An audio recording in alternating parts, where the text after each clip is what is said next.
Morning, George. Morning, Steve.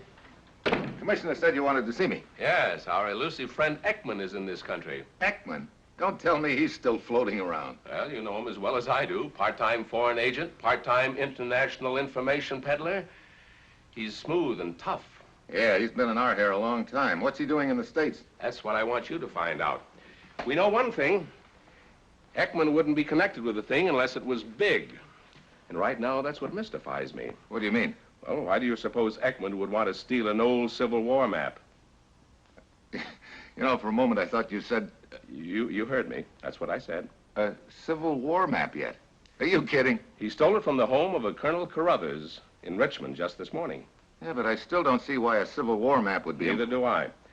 That's why you're going to Richmond.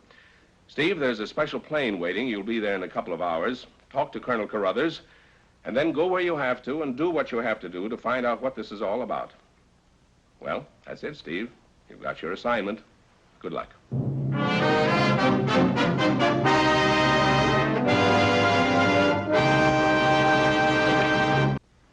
Well, I've had a lot of screwball assignments in my time, but this one takes the cake. Lasso a slippery foreign agent named Ekman and try to find out why he swiped a Civil War map. I suppose the next thing I'll find out is that I'm up against a plot to blow up Chesapeake Bay. 2 hours and 20 minutes later, I arrive in Richmond. I head for Colonel Carruthers' place outside the city. Yes, sir? Colonel Carruthers? Mr. Mitchell, I presume? That's right, Steve Mitchell, Colonel. Well, come right in, Mr. Mitchell. Come right in, sir. Sit down. Thank Sit you. down, sir. Are you any relation to Randolph Mitchell of the South Carolina Mitchells? Well, not to my knowledge, Colonel. Well, that's too bad, sir. A splendid family, splendid in a true Southern tradition. Well, I'm sure they are. Colonel, they sent me down here. Yeah, they told me over the telephone, but I must confess I'm a bit puzzled why they'd send a man from Washington to investigate such a minor theft, Mr. Mitchell. But then the things they do in Washington have puzzled me for quite a spell now. Well, we were wondering if you could give us any reason why a foreign agent would want to steal an old map of a battle in the Civil War. Mr. Mitchell, we in the South always refer to the incident which you have just mentioned as the war between the states. Oh, I'm sorry, Colonel. As an historian, I've always held that had conditions been a little different, we in the South... Well, there's no doubt about it, but exactly what did this map show? It had to do with the Battle of Fredericksburg, sir. The Confederate troops under the command of Colonel... Indeed they were. What was the date? December 1862.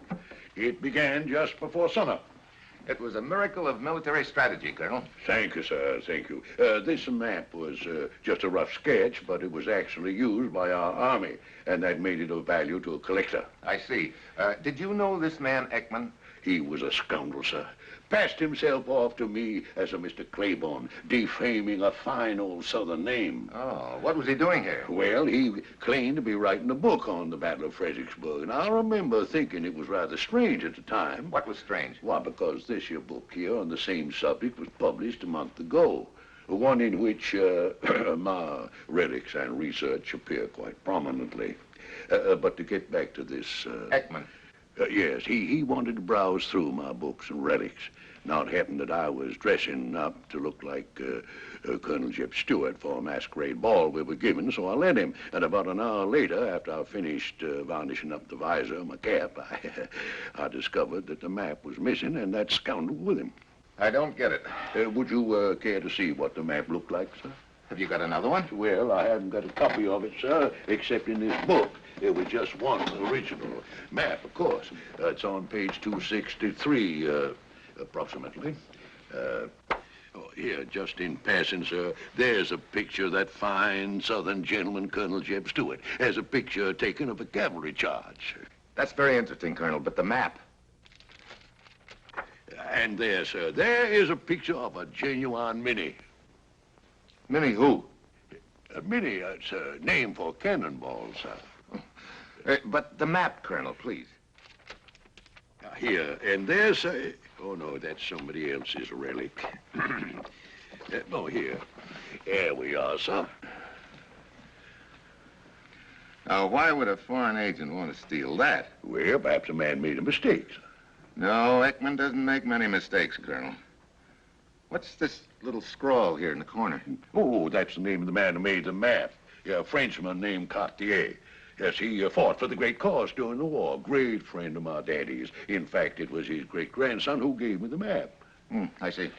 Yes, Bill Carter comes from a fine old Richmond family. Carter? Cartier? Well, the name was changed a little during the years.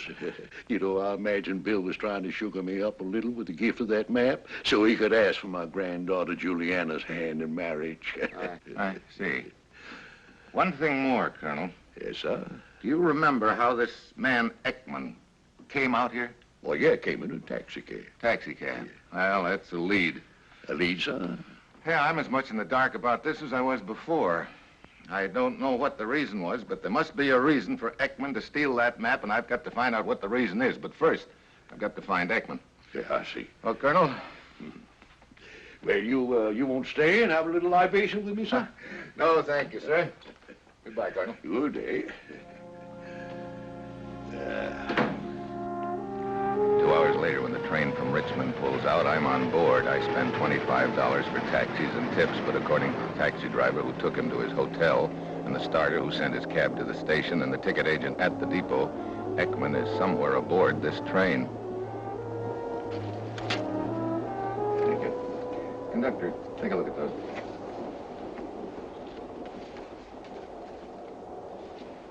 What can I do for you, Mr. Mitchell? Sit down if you got a minute. Conductor, I'm looking for a man named Ekman. I believe he's aboard this train. Ekman? You know what sort of accommodations he has?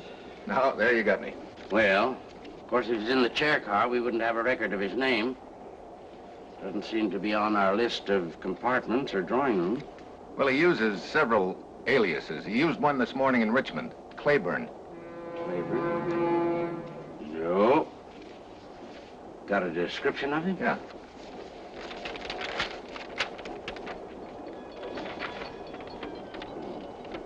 Pretty general. That's the trouble. Ekman has a face you could lose in any kind of a crowd. He's made a fortune by looking like that. Got a pretty good crowd for him to get lost in this trip. Pretty full, huh? Yes. However, I'll pass this information on to the waiters and the porters. I'll check with you if I find out anything. Fine. By the way, we're going straight through to Miami, huh? That's right. Does that make sense? This, Ekman, think he'd be headed that way? Timbuktu, Miami right now. Nothing makes sense in this deal. Well, make yourself at home in the club car, Mr. Mitchell. Thank you.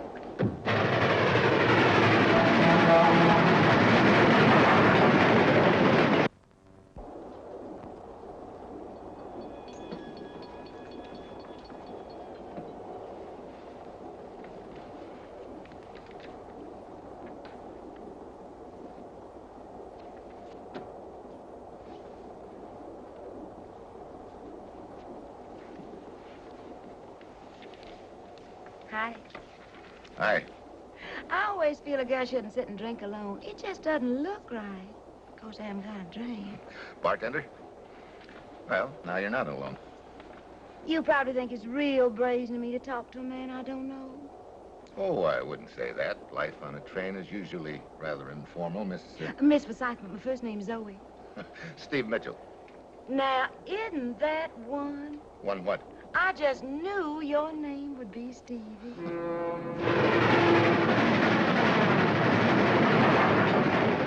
Poor little helpless girl like me needs friends wherever she is. Helpless? Oh, but I really am, Stevie. Why, you wouldn't believe it, but I can't even seem to get that little old door on my compartment lock. Compartment B, that is. Oh? No, sir, I just can't make it work right. Isn't that awful? Well, As a matter of fact, I think I'll go try it again, but I just know I can't manage to make it work right. Maybe sooner or later I'll find me some nice man who can help me. I don't doubt it. I'll be seeing you.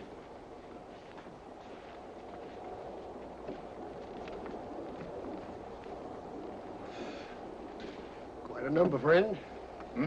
I say, little lady, quite a looker, isn't she? She's looking all right. Cully's the name. John J. Cully, Acme Button Company. Mitchell's mine. So you sell buttons, huh? Well, I don't give them away. Yes, I expect I've sold an average of 2/3 of a button to every man, woman, and child in this country. Well, that's quite a record, but what good is 2/3 of a button? Hey, you're pretty quick on the uptake, aren't you, huh? Oh, I'm card. Yes, you ought to be shuffled and cut. Yes, sir, I guess I've sold buttons in every state in the Union. The zipper hasn't got you scared, huh? Well, see, you know, that used to be a pretty nasty word to me. But the way I got it figured out now, it's a big world, friend. There's room for the zipper and the button. Well, that's reassuring. Yes, as our president said to me not over a week ago, he said, JJ, go out and button up the whole world. Say, that's a great thought. Oh, yes, very inspiring.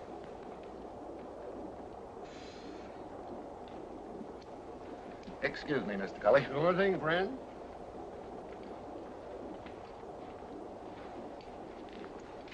One of the porters tells me that a man answering this general description is in drawing room D in the next car forward. Oh.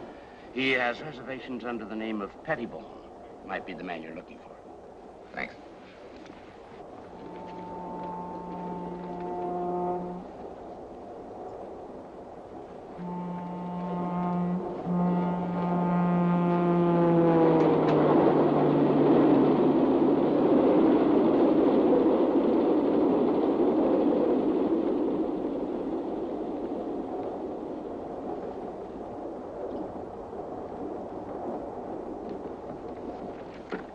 Why, Stevie. This magnolia blossom. I thought your compartment was B. Oh, it is, but when Mr. Pettibone was kind enough to invite me in for a little old drink, Where is Mr. Pettibone? he just went back to my compartment to get my cigarettes going. My stars! You're not Ekman. Ekman? Of course not. I'm Pettibone. But if you're a process server or a private detective... Oh, great. Good evening, and thank you, Mr. Pettibone.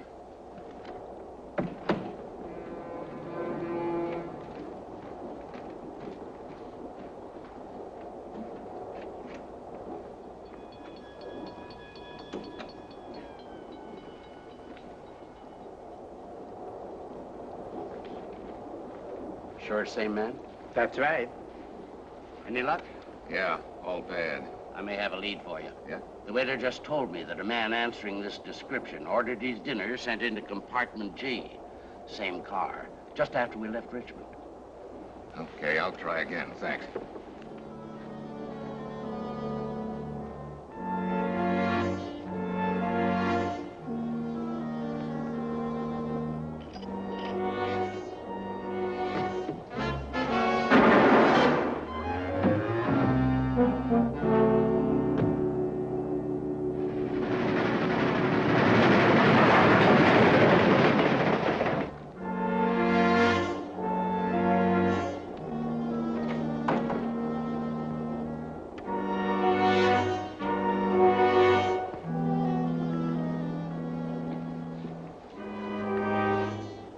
It's Ekman. The compartment smells of Turkish tobacco, but Ekman isn't carrying any cigarettes. He's not carrying any Civil War map either. That looks like now I'll never know why he swiped it. Oh, here you are. Any idea who killed Ekman? No. I came down the passageway shortly after you did. There was no one in sight. That means the killer couldn't have gotten very far. Who have the nearby compartment? Well, there's Miss Forsyth in B. It's the Southern Belle. Yes, and Mrs. Williamson, elderly lady, is in C. Mr. Pettibone is in D, and the people in E and F are in the club car. Oh, no, I'm worse off than ever. Now, I don't know who's got them, man. I do. Who? You have.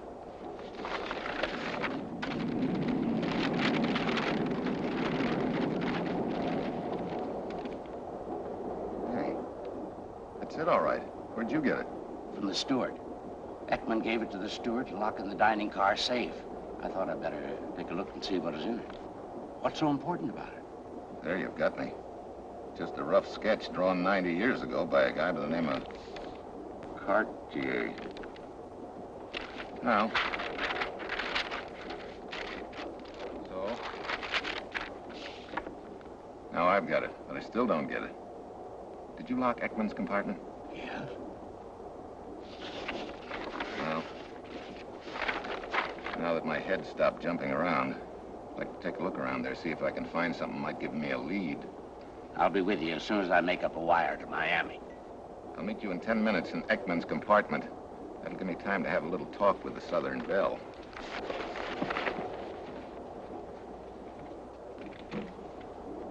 Well, I say. Hello, Zoe. I just bet you finally came to see if you can help me fix this little old lock on my door. Not exactly. How long did you stay at Pettibone's after I left, Zoe? Only a minute or two, Stevie. Why do you ask? A little while ago, a man was murdered a couple of compartments from there. Murder? You wouldn't know anything about that, would you? Of course. A murder? The things that can happen on a train. Yeah, the things that can happen on a train. Have you got a cigarette? I just remember. I'm all out. I see. Well, I'll see you later. Oh, you're sure not gonna leave so soon, now, are you? Be brave, honey child.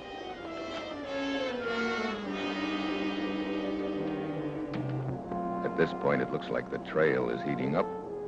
That whiff of Turkish tobacco I noticed in Zoe's compartment is the same I spotted in Ekman's, which ties Zoe into the deal. But before I can do anything about her, I've got to find out what the deal is.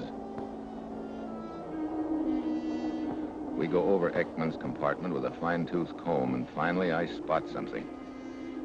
Hey, lining's torn. What have you got? Letter from Havana addressed to Ekman.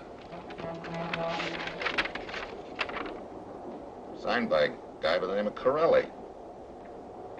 Mentioning certain interests that will pay for proof. Proof of what? Doesn't say.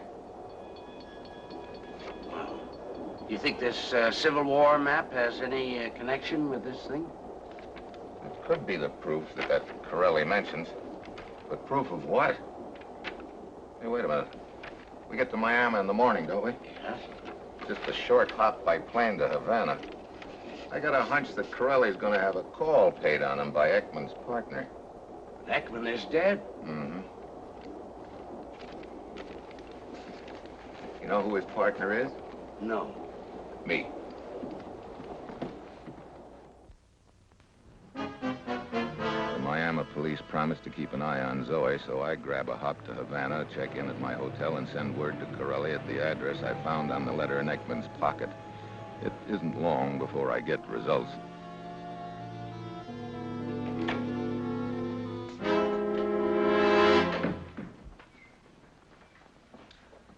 Corelli? Yes. Who are you? Friend of Ekman's. That is easy to say, but difficult to prove. Ekman has no friends.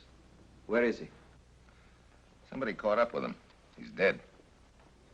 You killed him. But no matter.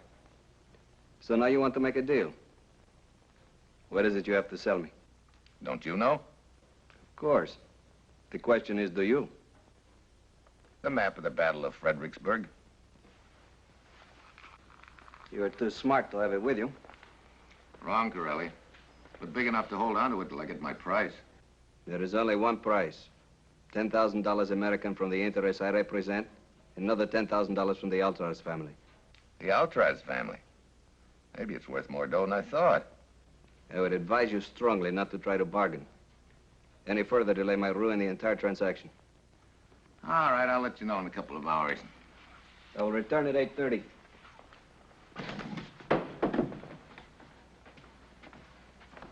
And if you do not have the map for me, I'm sure the parties I represent will have something for you. I will not insult your intelligence by telling you what.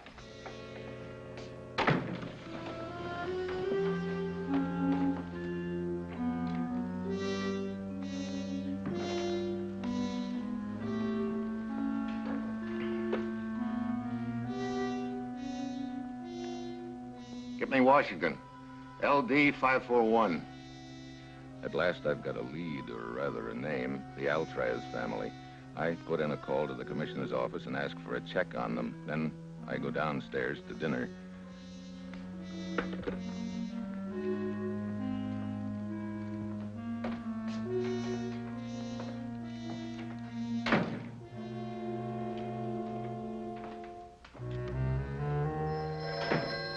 When I get back, my answer's waiting for me.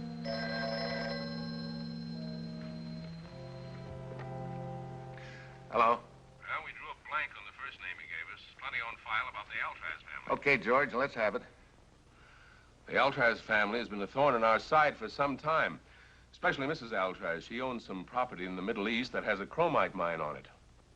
That's the stuff they use in making steel, isn't it? Yeah, it's in short supply and getting shorter. We need all we can get.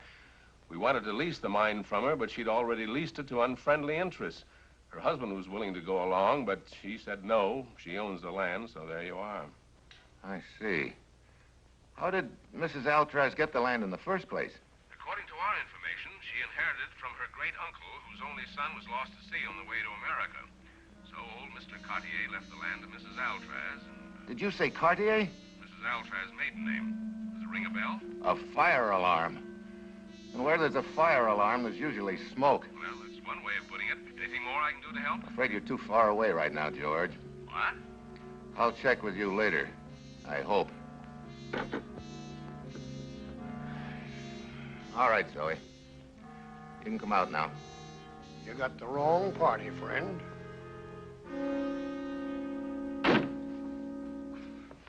And there's just one more thing I have to button up. You. And I can do it very nicely with just one slug.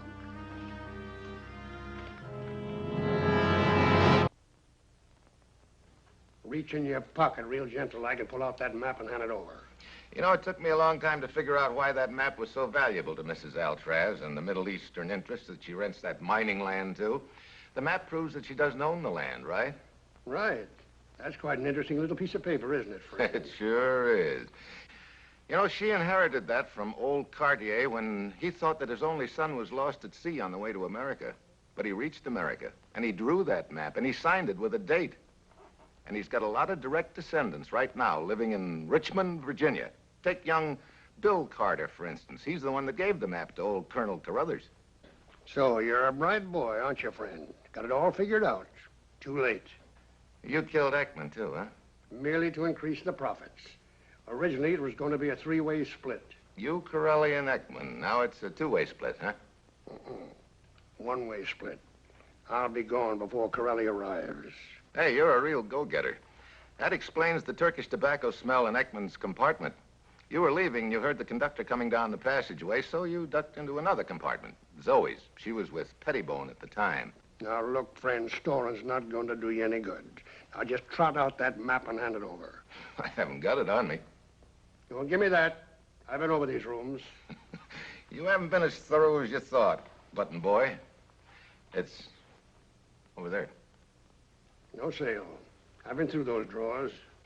You weren't quite as thorough as you thought you were there, button boy. You see, it's taped to the top of the partition between the drawers. I think it's in that drawer right there. Now, Okay, I'll get it. no, you won't. Not so fast.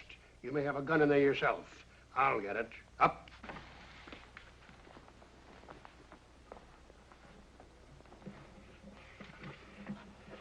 Ollie, Corelli. is this another double cross? Oh, now, Corelli, you know me. We're friends of long years standing. I wouldn't double-cross you.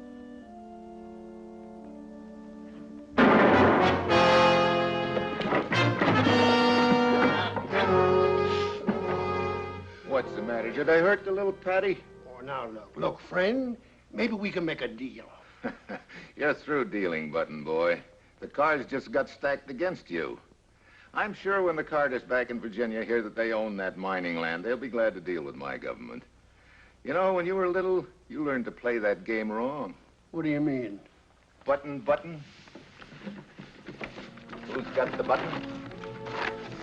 Me. Okay, here we go.